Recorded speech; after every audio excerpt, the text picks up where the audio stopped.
السلام علیکم ورحمۃ اللہ وبرکاتہ۔ محترم حاضرین و ناظرین، سامعین و مشاہدین، جیسے کہ الحمدللہ روزانہ روزوں سے متعلق احادیث مبارکہ پیش کیا جا رہا ہے،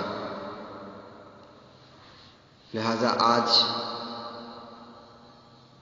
جس حدیث کو پیش کیا جا رہا ہے اس کا عنوان یہ ہے کہ نفس کی خواہش سے بلا عذر شرعی فرض روزہ توڑنے کا کفارہ۔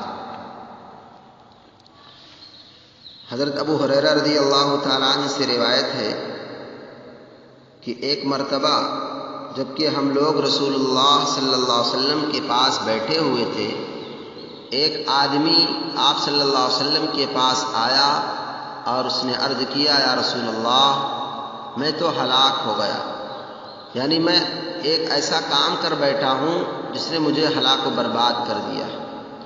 آپ صلی اللہ علیہ وسلم نے فرمایا، کیا ہو گیا؟ اس آدمی نے کہا، میں نے روزے کی حالت میں اپنی بیوی سے صحبت کر لی۔ دوسری روایت میں ہے کہ یہ رمضان کا واقعہ ہے۔ آپ صلی اللہ علیہ وسلم نے فرمایا، تو کیا تمہارے پاس اور تمہاری ملکیت میں کوئی غلام ہے جس کو تم اس غلطی کے کفارے میں آزاد کر سکو؟ اس آدمی نے کہا، نہیں۔ آپ صلی اللہ علیہ وسلم نے فرمایا، تو پھر کیا تم یہ کر سکتے ہو کہ متواتر 2 مہینے کے روزے رکھو؟ اس نے عرض کیا کہ یہ بھی میرے بس کی بات نہیں۔ تو آپ صلی اللہ علیہ وسلم نے فرمایا، تو کیا تمہارے پاس اتنا ہے کہ 60 مسکینوں کو کھانا کھلا سکو؟ اس نے عرض کیا کہ مجھے اس کی بھی قدرت نہیں ہے۔ آپ صلی اللہ علیہ وسلم نے فرمایا، تو بیٹھے رہو، شاید اللہ تعالیٰ کوئی سبیل تمہارے لیے پیدا کرے۔ ابو ہریرہ رضی اللہ تعالیٰ عنہ کہتے ہیں کہ رسول اللہ صلی اللہ علیہ وسلم بھی وہی تشریف فرما رہے اور ہم لوگ بھی ابھی وہی حاضر تھے کہ رسول اللہ صلی اللہ علیہ وسلم کی خدمت میں کھجوروں کا ایک بہت بڑا بورا آیا۔ آپ صلی اللہ علیہ وسلم نے پکارا کہ مسئلہ پوچھنے والا وہ آدمی کدھر ہے؟ اس آدمی نے عرض کیا کہ میں حاضر ہوں۔ تو آپ صلی اللہ علیہ وسلم نے فرمایا، اس بورے کو لے لو اور اپنی طرف سے صدقہ کر دو۔ اس نے عرض کیا کہ یا رسول اللہ، کیا ایسے محتاجوں پر صدقہ کروں جو مجھ سے زیادہ حاجت مند ہوں؟ خدا کی قسم، مدینے کے دونوں طرف کی پتھریلی زمین کے درمیان یعنی مدینے کی پوری بستی میں کسی گھر کے لوگ بھی میرے گھر والوں سے زیادہ حاجت مند نہیں ہیں۔ اس کو اس بات پر رسول اللہ صلی اللہ علیہ وسلم کو خلاف عادت ایسی ہنسی آئی کہ آپ صلی اللہ علیہ وسلم کے دائیں بائیں کنارے والے دانت بھی ظاہر ہو گئے، حالانکہ عادت مبارکہ صرف تبسم کی تھی، یعنی مسکرانے کی۔ پھر آپ صلی اللہ علیہ وسلم نے اس آدمی سے فرمایا، اچھا یہ کھجوریں اپنے اہل و عیال ہی کو کھلا دو۔ لہذا اس حدیث سے معلوم ہوا کہ اگر کوئی آدمی رمضان کے روزے میں نفس کی خواہش سے ایسی غلطی کر بیٹھے تو اس کا کفارہ یہ ہے کہ ایک غلام آزاد کرنے کی مقدرت ہو تو غلام آزاد کرے، اگر اس کی مقدرت نہ ہو تو متواتر 2 مہینے کے روزے رکھے، اگر اس کی طاقت نہ رکھتا ہو تو 60 مسکینوں کو کھانا کھلائے۔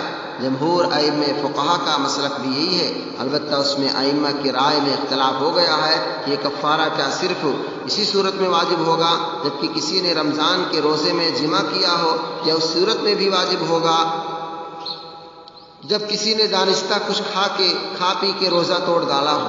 حضرت امام شافعی، حضرت امام احمد بن حنبل رحمہ اللہ کے نزدیک یہ کفارہ صرف جمع والی صورت کے ساتھ مخصوص ہے، کیونکہ حدیث میں جو واقعہ مذکور ہے وہ جمع ہی کا ہے۔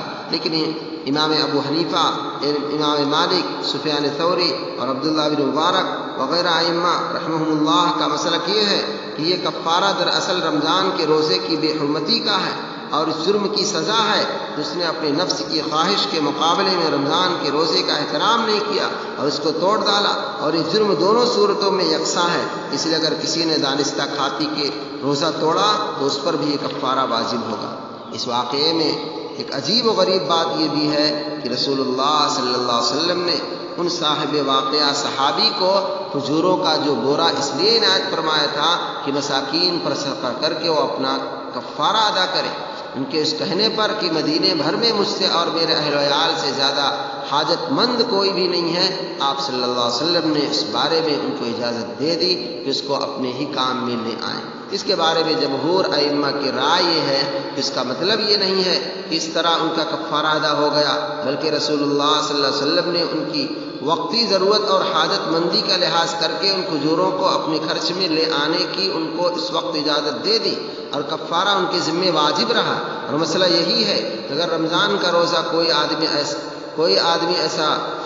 کوئی ایسا آدمی اس طرح توڑ ڈالے جو نہ تو فی الوقت غلام آزاد کر سکتا ہو، نہ 2 مہینے متواتر روزے رکھ سکتا ہو، اور نہ افلاس و غربت کی وجہ سے 60 مسکینوں کو کھانا کھلا سکتا ہو، تو کفارہ اس کے ذمہ واجب رہے گا۔ وہ اس کی ادائیگی کی نیت رکھے، اور جب کبھی اس کو استطاعت ہو 60 مسکینوں کو کھانا کھلائے۔ اور امام زہری وغیرہ ائمہ کی رائے یہ ہے کہ عام شرعی قانون اور مسئلہ تو یہی ہے، لیکن رسول اللہ صلی اللہ علیہ وسلم نے ان صحابی کے ساتھ ایک طرح کا استثنائی معاملہ کیا، یعنی ان کے ساتھ یہ معاملہ رہا اور ان کا کفارہ اسی طرح ادا ہو گیا۔ یہ واقعہ صحیح بخاری اور صحیح مسلم ہی میں کسی قدر اختصار کے ساتھ حضرت عائشہ صدیقہ رضی اللہ تعالی عنہ سے بھی مروی ہے، لہذا ابو ہریرہ رضی اللہ تعالیٰ عنہ والی اس حدیث کی شرح